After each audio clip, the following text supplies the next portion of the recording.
So we continue the story of Ruth and Naomi in Ruth chapter 2. And we're introduced to a new character. And of course, his name is Boaz.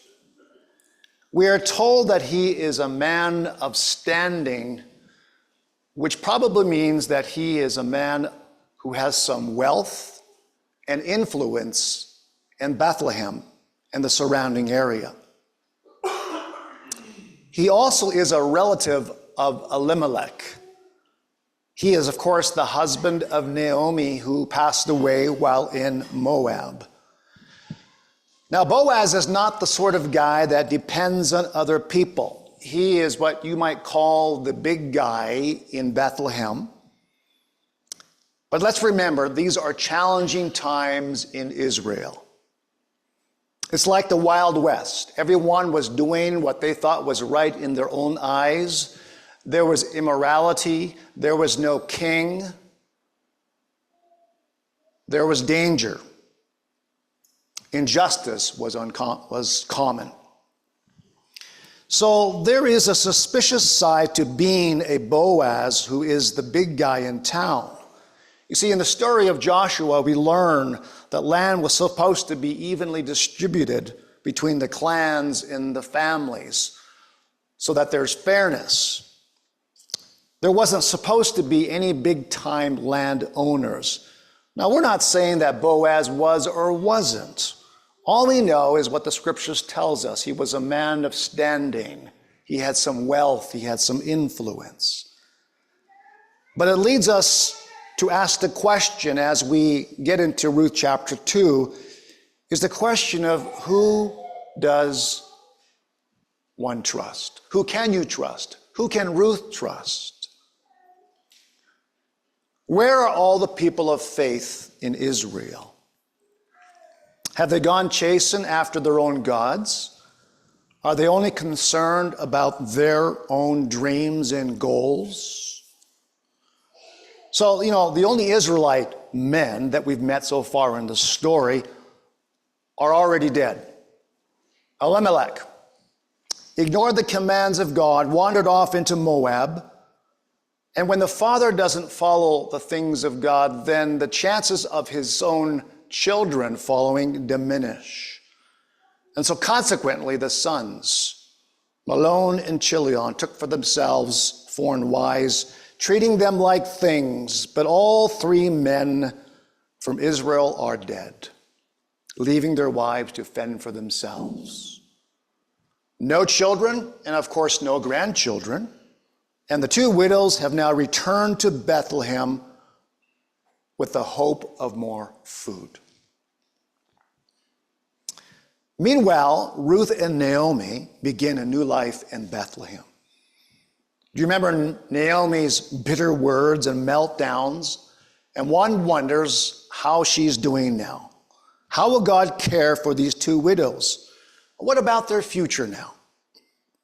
We also wonder how Naomi will deal with her deep-seated bitterness. But now the focus shifts to Ruth. Now, Ruth doesn't seem to waste any time. It says, Ruth the Moabite said to Naomi, "Let me go to the fields and pick up after the leftover grain behind anyone in whose eyes I find favor." Well, Naomi blessed her and said, "Go ahead, my daughter." We might have thought that Naomi would have been the one to take the initiative because after all, Naomi is at home, right? She's back in Bethlehem. Ruth is the foreigner in Israel. The roles are now reversed. Living as a Moabite in Israel was filled with obstacles to Ruth's fortunes, but while Naomi remains inactive, now it's Ruth the foreigner. She takes the initiative, and she is now looking for food for the two of them. Now, we learn very quickly that Ruth walks the talk. Remember her commitment she made on the way to Bethlehem that she told Naomi? On the road back, she said to Naomi, "For where you go, I will go. Where you stay, I will stay. Your people will be my people, and your God my God. That was a strong statement of intention and of faith on the part of Ruth. And so now in faith, Ruth went out and began to glean the fields by following the harvesters. Now, in our world, gleaning grain from behind the harvesters to collect food may not make a lot of sense. But Ruth already understands the laws in Israel. If the landlords are godly, they will instruct the harvesters not to harvest to the very edge of the field, but to leave some ears of grain to care for the less fortunate and for the foreigners and for the orphans and for the widows. And this is all laid out in the Mosaic law. And so who was Ruth? She was a foreigner. She was a widow. She was at the mercy of these landowners. Would she find some godly, kind landowners? Ruth could have faced bigotry. She could have faced racism and immorality. Again, could she trust anyone? What field would she enter? But undeterred, motivated by her love for Naomi and her trust in God, the God of Israel, she goes looking for food. Ruth finds a field and she begins to collect ears of grain left by the reapers. Then we hear this revealing statement in chapter 2, verse 3. It says, "And she happened to come to the part of the field belonging to Boaz, who was from the clan of Elimelech." Now that little phrase, she happened to come. She happened to come. It's maybe one of the most important statements in our stories. You know, sometimes we say things like, by the stroke of luck, right? Or by chance, I found exactly what I needed. But was Ruth just lucky? Was this just a coincidence? Now, the narrator isn't suggesting it was. I think the narrator is trying to get us to think. Is there a rational explanation for these so-called lucky or chance coincidences that come our way? Or do we believe that God is behind some of these events? That Ruth ended up working in Boaz's field wasn't just by chance. We believe it's the hand of God. Now, Ruth does not know who the owner is. But in God's providence, he has guided her to this field. Now, what does providence mean? Now, here's a general definition.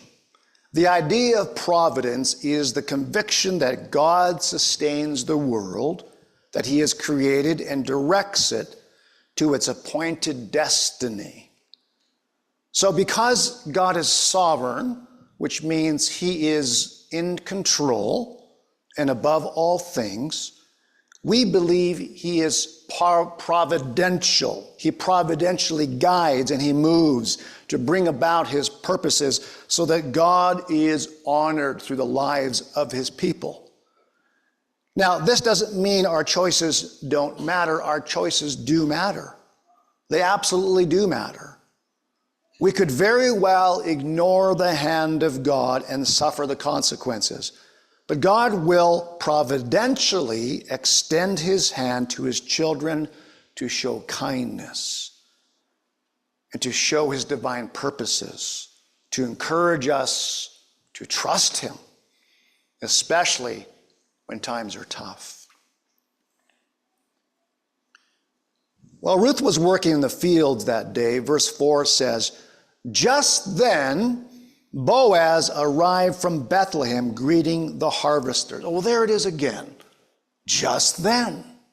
Just then, Boaz shows up on the scene. It suggests some greater work is at work. Ruth just so happened to come to the right field, and just then, coincidentally, Boaz is the owner of the field, and furthermore, he happens to be a relative of Naomi's deceased husband. And so the reader is left to wonder if this is a good thing or a bad thing. I mean, what sort of person is this big man Boaz? His relative ended up dead in Moab. Is this really a good thing? But very quickly, we learn the sort of man that Boaz is. God is up to something, even though Ruth doesn't quite know it yet. Boaz has come to visit the harvesters, and we learn that this is no accident. And so we get to know Boaz, and he shows kindness to Ruth and to all the harvesters. And he comes saying, "The Lord bless you." Wouldn't you love to have a boss like that? Come into your office, and, "The Lord bless you." Immediately you know, this guy is a good man. And the harvesters greet Boaz back, "The Lord bless you." Well, they wouldn't say that if they didn't like him, right? "The Lord bless you." Boaz might have influence, he might have wealth, but he comes to check on his workers. He's not disconnected. He is a gracious boss. He treats them with kindness, and the workers respond with respect and appreciation. He blesses them in the name of the Lord. There is faith in Bethlehem, apparently. Thank God there is some men of God. If you were a leader, whatever they call you, the boss, the teacher, we can learn from Boaz, can't we? And then Boaz notices Ruth because she is new. He asks a young man who is in charge of the reapers, "Who is this young woman?" The young man replied, "She is the young Moabite who came back with Naomi from the country of Moab. She approached me and said, 'Please let me glean and gather among the sheaves after the reapers.' She came early and continued to work until now, except for a short little break." Now, it is obvious that this young foreman is impressed with Ruth. She came early, she worked hard, only had a short break. And so Boaz is this good boss. Ruth is this great worker, even though she's not even getting paid. And so Boaz said to Ruth, "Now listen, my daughter, do not glean to another field or leave this one, but keep close to my young women. Let your eyes be on this field that they are reaping and go after them. Have I not told the young men not to lay a hand on you? And when you are thirsty, go get a drink from the water jars the men have filled." Boaz is a great boss. Boaz speaks to her like a kind father to a daughter. "Daughter, I want you to stay in my fields. Stay close to the other young women. Just go where they go. I've told the young men not to touch you." What's he doing? He's providing for her. He is protecting her. In an environment of violence and a lack of trust, this is a precious gift of God. As a young, attractive widow and a foreigner, she was vulnerable to sexual harassment. But Boaz has made sure that she is in safe hands. He simply wasn't thinking about the bottom line. He was concerned about her as a person, her safety, her well-being. When Ruth saw Boaz's kindness, she bows down with her face to the ground and said, "Why have I found such favor in your eyes that you notice me, a foreigner?" Notice the thing she brings up right away? "I'm not one of you." And so immediately you can imagine that she feels unworthy on two fronts. First of all, she's a Moabite, she's a foreigner, and secondly, she's a widow.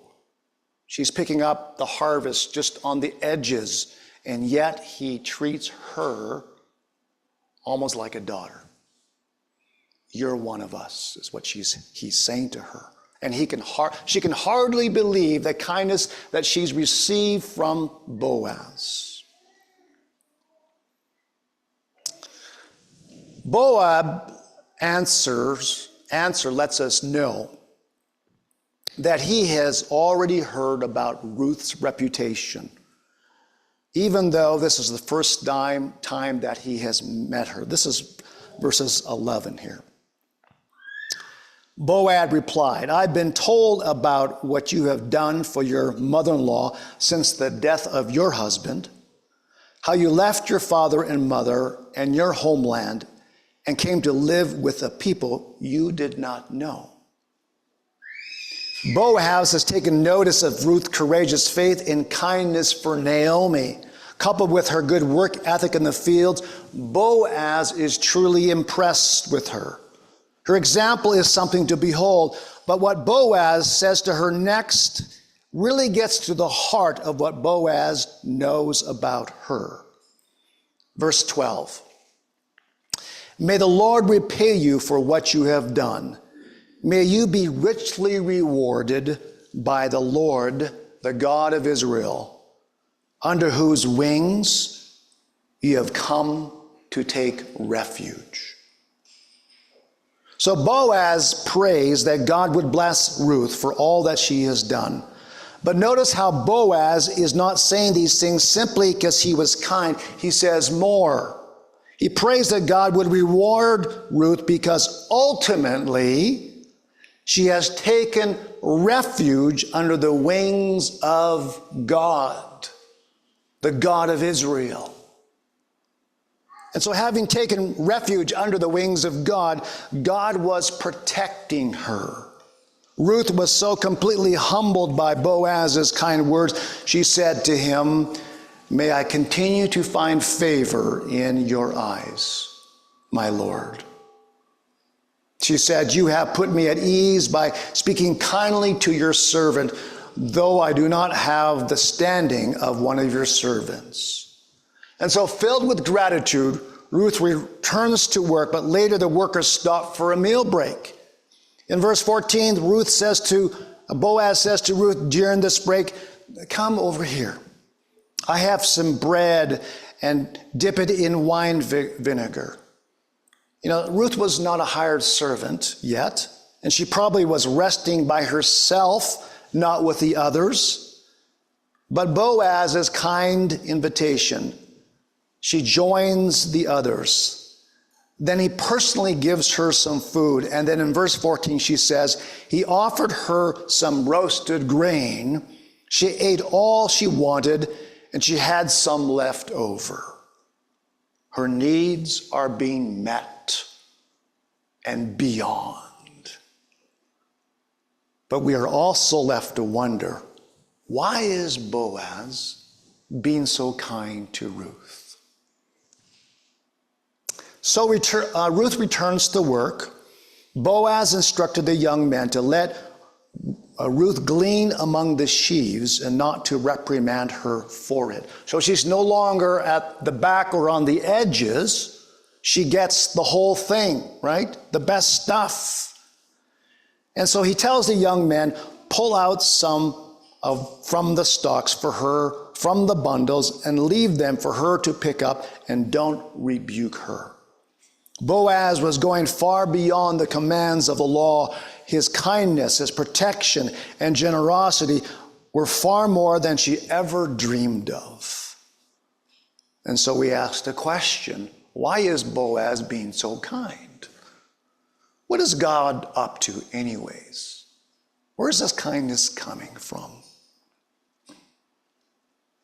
Well, at the end of the evening, after beating out the grain from the heads of the barley, from what she has gleaned, she has collected about an ephah of barley, which is about 20 liters of grain, which probably would have weighed maybe between 30 and 50 pounds, which is incredible for one day's work. And so Ruth returns to Bethlehem to her mother-in-law and showed her all that she had gleaned.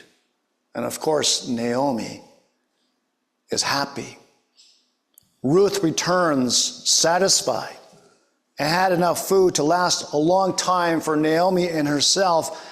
But Naomi has something else on her mind. And she asks this, "Where did you glean today? Where did you work? Blessed is the man who took notice of you." When Ruth told Naomi that his name was Boaz, Naomi could hardly contain herself, and she breaks out in praise, saying, "The Lord bless him. He is not showing kindness to the living and the dead." And Naomi also says, "This man is a close relative of ours. He is one of our redeemers." Now, the last time we heard from Naomi, she was filled with bitterness. But something has changed within her. Can you hear her excitement? Maybe she's finally recognizing the hand of God in all this. Naomi is not just excited about the food that Ruth has brought home. That's not what she talks about. She wants to know, where did you go, right? She has something else in mind. You got to watch out for these mothers. You got to watch out for the mother-in-laws. She knows that Boaz qualifies as someone within the family that can redeem her family line. And so without a redeemer, her family is as good as dead. Remember, Ruth, Naomi, no husbands in their lives. The family line is pretty much dead if it continues that way, right? So this is the background concern here.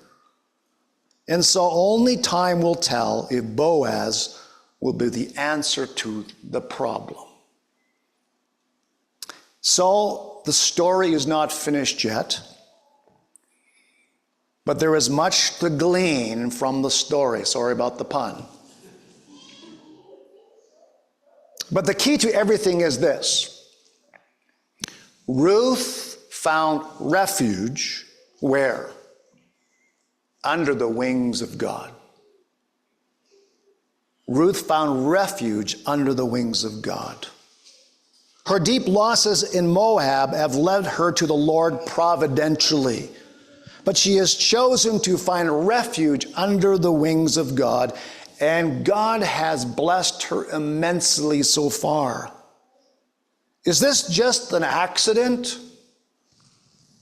She doesn't know what will happen after the harvest is all done, but she doesn't have to. She will leave that to God. You see, when we place ourselves under the wings of God's protection, like a loving mother over her children, He protects His children and He blesses His children for His good purposes. And Ruth is beginning to understand this truth. We simply trust Him today and tomorrow and the next day by placing ourselves under God's wings of protection. You know, Ruth made no demands of God. She simply placed herself under God's leadership, under God's protection. What about you? Do you see yourself coming under God's protection, under His wings? Now, did you also notice that Ruth did not stay home and sulk? She took the initiative. She followed what God had made available to her under Israelite law as a widow, as a foreigner, and picked up grain. She placed herself under the wings of God. Have you? Have you done that? Placed yourself under the wings of God? In this story, Boaz is moved and impressed by Ruth's newfound faith. She didn't simply come with Naomi to Israel as a refugee for practical support and stay simply as a foreigner who was working there. That wasn't Ruth's only intention. Remember what she said again. My people will be your people, and my God will be your God. And Boaz recognized that she meant every word she said to Naomi, and she treated Naomi and the way she worked and the way she found refuge under the wings of God. Boaz recognized the faith of this woman. And so her reputation went beyond her. Ruth was living out the prayer of a godly Israelite expressed in Psalm 17:8. This is what it says. Psalm 17:8. Keep me as an apple of your eye. Hide me in the shadow of your wings. That was a desire of a godly Israelite. Lord, may I find yourself under your protection, under your leadership. Ruth's identity is no longer simply a refugee. Her identity is no longer simply a Moabite. Her new identity now is a daughter and a child of God. And she has placed herself under the wings of God's protection. She has begun a new relationship with God that will change the way she lives forever. And so the question comes back to us. What about you? What's your situation? What's your condition? And what are you doing? Are you placing yourself under the wings of God's protection? I'm going to call the worship team now, and we're going to respond by worshiping him. And as you sing these songs, or this last song, consider it as a prayer and a response to God this morning.